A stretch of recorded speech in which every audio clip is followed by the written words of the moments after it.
I'm going to talk a little bit about transitioning your child to a toddler bed. Now, toddler beds are great, you know, it's really cool, but once you put them in toddler bed, you're starting all over with your sleep training again. The only time I'll tell you that I really want your child to be in a toddler bed is when they are climbing out of the crib, because that's just dangerous. Okay, if your 15-month-old, 18-month-old, 2.5-year-old is climbing out of the crib and they're going to fall and bust their head open, then they need to be out of that crib. They need to be in a toddler bed. And so what do? Well, it depends on what type of child you have. Now, I've had two. I have one child that was squirrely as all you can believe and is into everything and climbing on top of dressers and everywhere. So for that, we had to take everything out of the room, take everything out, and you turn the room into a big crib.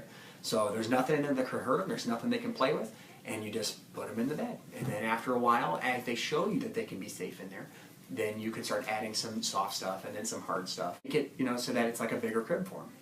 And then what will happen is your child, most children will try and get out. They'll keep coming out. So you put them down at bedtime and then they're up and they're coming in your room. Back to what we talked about before. So you're going to stand outside the door, get yourself a little chair, just sit there, and as soon as you hear the feet hit the floor, you're back in there and you're like, nope, back to bed, over and over again. You're not reinforcing the behavior. Eventually they will start to stay down. When you're toilet training, when you're ready to toilet train your child, that's also the time that we say, yeah, it's time to get out of the crib and put him in the toddler bed. But it's mostly whenever the child's ready.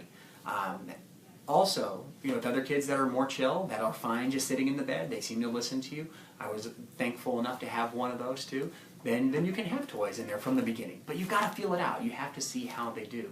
Getting your child to sleep through the night and sleep well. And that's important, okay? It really is one of those fundamental child-parent relationships that you've got to sleep well and you've got to eat. Those are the two things. And if you do those things, if you work on sleeping, work on eating, then everything else is going to fall into place. When we talk about, this may seem kind of harsh or kind of rough to some parents. And if that's the case, then you're not ready for it. Then that's perfectly fine. Your parenting style is a little bit different, and that's okay. But research has shown over and over and over again that the so-called cry it out method or the Ferber method, these different ways of trying to encourage your child to sleep, giving them a certain amount of times to just cry, is totally safe and totally effective for this. So go for it. If you're ready to do it, that's fine. That's fine. But remember, and I tell people this all the time, it's important that your child learn to sleep and sleep well by himself. And they can't sleep with you. They've got to realize, hey, they've got to make that step. They've got to be ready for the next phase.